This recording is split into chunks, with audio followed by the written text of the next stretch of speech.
नमस्कार दोस्तों, सभी का स्वागत है चार्ट मंजो के नए वीडियो में। और आज के सेशन के अंदर निफ्टी ने फिर से एक ग्रीन कैंडल वाली क्लोजिंग दी। स्ट्रॉन्ग कैंडल हम बोल सकते हैं, लेकिन हम अपने रेंज के अंदर ही है लगभग। आज फिर से अटेम्प्ट था। अगर हम छोटे टाइम फ्रेम का चार्ट देखें तो यहाँ पे दिखाई देगा कि मार्केट ने एंड में एक ट्राई जरूर किया ऊपर बंद होने का, लेकिन यहाँ पे अगर अब हम डॉट्स को कनेक्ट करें, जैसे यहाँ से हम ये रेजिस्टेंस को कनेक्ट करें और नीचे पे अगर हम सपोर्ट को कनेक्ट कर देंगे तो हमको लगभग एक ब्रॉडनिंग स्ट्रक्चर दिखाई देगा पिछले 2 दिन के ट्रेडिंग सेशन का। और उससे पहले का अगर हम ये ट्रेडिंग का डेटा देखें तो लगभग एक साइडवेज सा ही हमारा स्ट्रक्चर बना हुआ है। अब दोस्तों, कल के सेशन में अगेन डाउ के ऊपर ही इंपॉर्टेंस रहेगा। डाउ कहीं ना कहीं आज इंट्राडे में कोशिश कर रहा था ऊपर जाने की, और अभी भी ऊपर एक ब्रेकआउट की कोशिश करेगा आज। कल निफ्टी की एक्सपायरी है। आज बैंक निफ्टी की एक्सपायरी के अंदर एक साइडवेज मूव बना हुआ था पूरे दिन भर। डेली चार्ट पर फिर से चलते हैं, और एक साइडवेज मूव बनने के बाद बैंक निफ्टी थोड़ा पॉजिटिव जाके बंद हो गया। अब यहाँ पे निफ्टी पे अगर कोई बड़ा गैप अप ओपन मिलता है तो आई थिंक ये जो सीएनएच यहाँ पे हमने डिस्कस किया, कप एंड हैंडल टाइप जो स्ट्रक्चर बना हुआ है, इसका अगर हम डिस्टेंस देखें फ्रॉम रेजिस्टेंस टू बॉटम तो हमको दिखाई देता है 26,090 का लेवल, मतलब 26,100 का जो लेवल होगा वो एक रेजिस्टेंस की तरह निफ्टी के लिए एक्ट कर सकता है। अब कल के सेशन में अगर 26,100 के ऊपर थोड़े टाइम रहता है मार्केट तो 26,150 और उसके बाद 26,250, ये दो लेवल के लिए और हम एक बार एक्सपेक्ट करेंगे मार्केट को ऊपर जाने के लिए। बट अगर गैप डाउन ओपनिंग होती है, जो कि फिलहाल लग नहीं रहा डाउ का चार्ट देख के, लेकिन क्योंकि डाउ का आज ये लगभग फोर्थ फिफ्थ अटेम्प्ट होगा ब्रेकआउट देने का, लेकिन वहां पे ब्रेकआउट नहीं मिल पा रहा है डाउ के अंदर। हम देख सकते हैं ऑलरेडी 4 दिन बीत चुके हैं, आज 5वां दिन होगा ये रेजिस्टेंस के ऊपर निकलने का। और ये अगर फेल होता है या फिर आज सक्सेस नहीं होता है तो फिर निफ्टी या तो साइडवेज रहेगा या तो थोड़ा लिमिटेड अपसाइड का बिहेवियर एक्सपेक्ट करेंगे। अब दोस्तों, नीचे के साइड इंपॉर्टेंट लेवल क्या है? पिछले 3 दिनों से निफ्टी 25,850 के नीचे नहीं गया है और गैप लेवल 800 पे है। तो 25,850 कल के हिसाब से अगर निफ्टी ब्रीच होगा तो मेरे हिसाब से डाउन साइड में 25,800 इमीडिएटली और उसके बाद 25,650 तक के लेवल ओपन हो जाएंगे ऑन दी निफ्टी। अब दोस्तों, बैंक निफ्टी क्या कर रहा है? बैंक निफ्टी भी साइडवेज ही है, निफ्टी की तरह ही 3 दिन रेंज में बिताया है बैंक निफ्टी ने। और यहाँ पे ऐसा लग रहा है कि बैंक निफ्टी भी निफ्टी के साथ ही थोड़ा सा आज ब्रेकआउट नहीं दे पाया, लेकिन अगर निफ्टी कल ऊपर जाएगा तो बैंक निफ्टी भी आई थिंक ऊपर जाना चाहिए। डाउन साइड पे ज्यादा व्यू नहीं लगता बैंक निफ्टी पे, और अपसाइड में अब 54,500 तक एटलीस्ट ये जाना चाहिए, लेकिन 54,500 के बाद कोई नई मूव की शुरुआत हमें देखने मिलेगी। अब मिड कैप निफ्टी की अगर मैं बात करूं तो यहाँ पे आज मिड कैप थोड़ा नेगेटिव में बंद हुआ, और यहाँ पे पैटर्न की अगर हम बात करें तो थोड़ा सा एक नेगेटिव पैटर्न, वैसे तो हम नेगेटिव का वर्ड यूज नहीं करेंगे, लेकिन यहाँ पे जो स्ट्रक्चर है वो कहीं ना कहीं एक चैनल टाइप स्ट्रक्चर में अब बदल गया है। इसका मतलब अगर मिड कैप निफ्टी ये जो गैप लेवल हम देख रहे हैं 60,200 वाला, इसके नीचे चले जाता है मिड कैप निफ्टी तो थोड़ा सा हमें बेरिश मूव दिखाई देगी, और ये जो चैनल की लोअर बाउंड्री है यहाँ पे आ सकते हैं। तो एक तरफ ऐसा देखने मिलेगा कि आज निफ्टी बैंक निफ्टी स्ट्रांग था but mid cap Nifty weak था, तो थोड़ा बहुत लार्ज कैप, जैसे हमने थंबनेल का टाइटल भी बीच में डाला था कि लार्ज कैप का डोमिनेंस बना हुआ है मार्केट के अंदर। अभी डाउ है जिसके ऊपर सब कुछ टिका हुआ है आज के सेशन के अंदर, जो कि ये फिफ्थ अटेम्प्ट लगाएगा ब्रेकआउट देने का। अगर ये फेल होता है तो फिर हमें भी एक नेगेटिव बिहेवियर देखने मिलेगा मार्केट के अंदर। बॉन्ड यील्ड की बात करें तो ये थोड़ा ऊपर है, और डॉलर इंडेक्स की बात करें तो ये ब्रेकडाउन की एकदम तैयारी में है। एक 100.5 की ब्रेकडाउन के बाद आई थिंक लगभग हम 90.5, 99.5 और 97 के आसपास पहुंच जाने चाहिए। ब्रेंट की बात करते हैं, ये इंटरेस्टिंग बना हुआ है। ब्रेंट ब्रेंट के अंदर मूव्स भी बड़े हो गए हैं। 15 मिनट का चार्ट या अर्ली टाइम फ्रेम देखते हैं यहाँ पे ये सपोर्ट लाइन इंपॉर्टेंट है।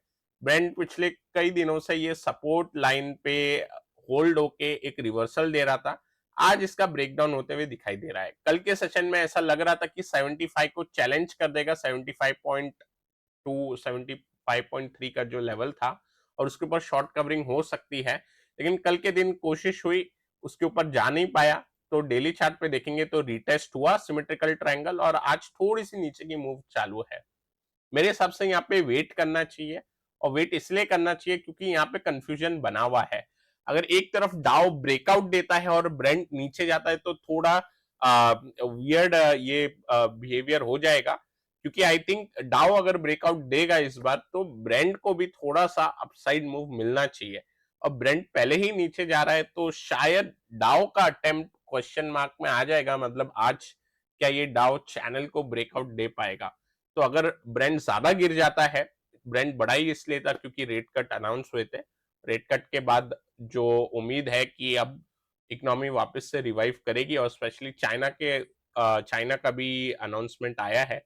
अब कल के दिन हमें मेटल की भी रैली देखने मिली, और वेदांता जो हमने सेलेक्ट किया था उसके अंदर भी बिहेवियर, उसके अंदर भी मूव अच्छा एक देखने मिला आज सुबह।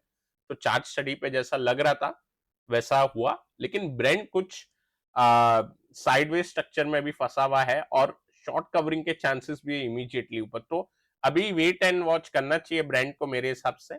और गोल्ड ऑल टाइम हाई बनाते जा रहा है। गोल्ड पे अगर हम ये असेंडिंग ट्रायंगल की बात करें यहाँ पे, तो इसका जो टारगेट ऑब्जेक्टिव रहेगा, या फिर हम बोल सकते कि जो आ, एक साइडवेज कंसोलिडेशन के बाद जो ब्रेकआउट देता है, जो पहला लेवल निकल के आता है वो कल इसने अचीव किया, जो कि आता है 2650 का। अब इसके बाद नेक्स्ट जो लगता है वो 2800 2900 के आसपास अगर ऐसा ही मोमेंटम बना रहा तो। और सिल्वर ने भी बहुत अच्छी मूव दी कल। सिल्वर देखो चैनल पैटर्न के ऊपर ब्रेकआउट इसने सक्सेसफुली कर दिया, और अब अपना ऑल टाइम हाई ब्रेकआउट 32.5 इसके ऊपर जाने के लिए कोशिश करेगा। आई थिंक अगर डाउ आज ब्रेकआउट दे दे तो सिल्वर भी ब्रेकआउट देना चाहिए यहाँ पे, क्योंकि सिमेट्री काफी सिमिलर है डाउ की तरह। यहाँ पे भी एक सेम चैनल पैटर्न था, वहां पे अगर ब्रेकआउट मिलेगा तो ऐसा लग रहा है कि ये जो रेजिस्टेंस है वो भी टूट जाएगा, आज नहीं तो कल के दिन फिर देखने को मिलना चाहिए। अब हम इंपॉर्टेंस डाउ को इतना क्यों दे रहे हैं? इसलिए दे रहे हैं क्योंकि जो मूव बनी है मार्केट में, जो ये 3 दिन का जो हमने फॉल देखा, 3 से 4 दिन का डाउ के अंदर फॉल देखा सितंबर के स्टार्ट ऑफ द मंथ में, कोई सिमिलर फॉल आपको निफ्टी पे भी दिखाई देगा सितंबर के स्टार्ट में, सी दिस। तो लगभग जो मूव है वो काफी कोरिलेट हो रही है डाउ से, और अब हम सबको पता है कि वहां पे रेट का इम्पैक्ट पूरे वर्ल्ड इकोनॉमी पे आएगा, इस वजह से डाउ का ये इंपॉर्टेंस देखा जा रहा है। अभी काउंटर पे क्या करें? काउंटर के ऊपर कल वेदांता हमने चार्ट स्टडी देखा था, आज ब्रेकआउट अच्छा हुआ, ब्रेकआउट जस्ट हल्का गैप अप हुआ, और गैप अप के बाद जो 378 एक्सपेक्ट कर रहे थे जिसके ऊपर ब्रेकआउट होगा, उसके बाद लगभग 8-9 रुपया और ऊपर गया, 486 का हाई लगाया, और यहाँ पे जो आप गैप देख रहे हो ये गैप को फिल कर दिया। अब नेक्स्ट जो रहेगा वो ये ओवरहेड रेजिस्टेंस 500 के आसपास का इसको मिल सकता है।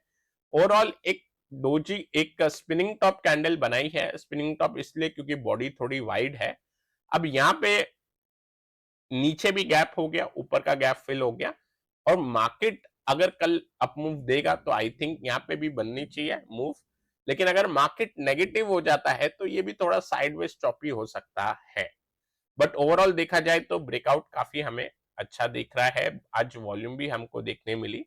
बाकी थोड़े बहुत मेटल काउंटर थे वहां से थोड़ा सपोर्ट कम था। सो अगेन आज पूरे वीडियो में हमने एक ही डिस्कशन किया है कि डाउ का ब्रेकआउट आज होना चाहिए, क्योंकि अब काफी टाइम हो गया है, निफ्टी ने काफी उसको लीड कर दिया है। आज अगर नहीं होगा तो फिर थोड़ा बहुत निफ्टी को भी एक करेक्शन करेक्शन नहीं बोलेंगे उसको, थोड़ा सा एक नीचे डिप देने के आसार बन जाएंगे। अभी यहाँ पे नया काउंटर एज सच फिलहाल चार्ट स्टडी पे नहीं है, क्योंकि कल मेजर एक्सपायरी भी है, और ये एक्सपायरी एक बार निकल जाए तो थोड़ा आइडिया और क्लियर हो जाए। बाकी कैश काउंटर के अंदर ऐसा कोई चार्ट स्ट्रक्चर नहीं है, लेकिन ये एक एफएसएल काउंटर है जिसने चैनल का ब्रेकआउट दिया है। एक्चुअली फ्लैग हो जाता था, लेकिन यहाँ पे क्योंकि साइडवेज कंसोलिडेशन बड़ा है, इस वजह से ये एक फॉलिंग चैनल का ब्रेकआउट दिया है, वॉल्यूम भी आई और हॉरिजॉन्टल ब्रेकआउट भी दे सकता है 345 के ऊपर। ऐसा कोई चार्ट पैटर्न नहीं है, लेकिन मेरे को कैश काउंटर के अंदर से ये अप ट्रेंड में एक अच्छा लग रहा है, हायर लो के साथ ये ऊपर जा रहा है और वॉल्यूम भी हमें एफएसएल में काफी अच्छी दिखाई दे रही है। तो ये काउंटर हो गया।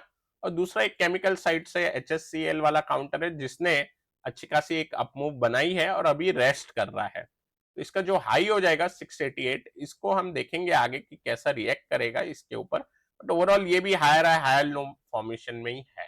तो दोस्तों ये दो कैश काउंटर है जिसको मैं काफी हाई मोमेंटम वाले हैं, तो ये बात का आपको हमेशा ध्यान रखना है कि कभी भी कोई भी हाई मोमेंटम वाले कैश काउंटर अगर हम देखते हैं और ब्रॉडर मार्केट अचानक से करेक्ट हो जाता है, वो साइडवेज हो जाने चाहिए। फिर अगर वो साइडवेज होने के बदले ज्यादा करेक्ट हो जाते हैं, मतलब उनका मोमेंटम थोड़ा हॉल्ट हो सकता है।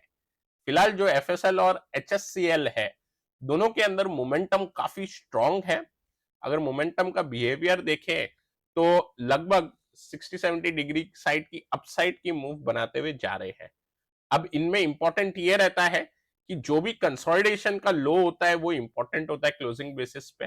तो इसमें कंसोलिडेशन का लो होता है 632। एफएसएल में ये जो कंसोलिडेशन था इसका जो लो होता है आपका गैप वाला एरिया 292, ये क्लोजिंग बेसिस पे इंपॉर्टेंट बन जाता है। और सेकेंड चीज, आगे पैटर्न के अंदर अभी ऐसा लग रहा है कि एचएससीएल में पेनेंट पैटर्न दिख रहा है, लेकिन आगे जाके ये पैटर्न भी थोड़ा बहुत ऊपर नीचे होकर फ्लैग पैटर्न बन सकता है या साइडवेज कंसोलिडेशन एक बड़ा भी बन सकता है। लेकिन जितना चार्ट पे अभी दिखाई दे रहा है उस हिसाब से कैश साइड ये काउंटर लग रहे हैं।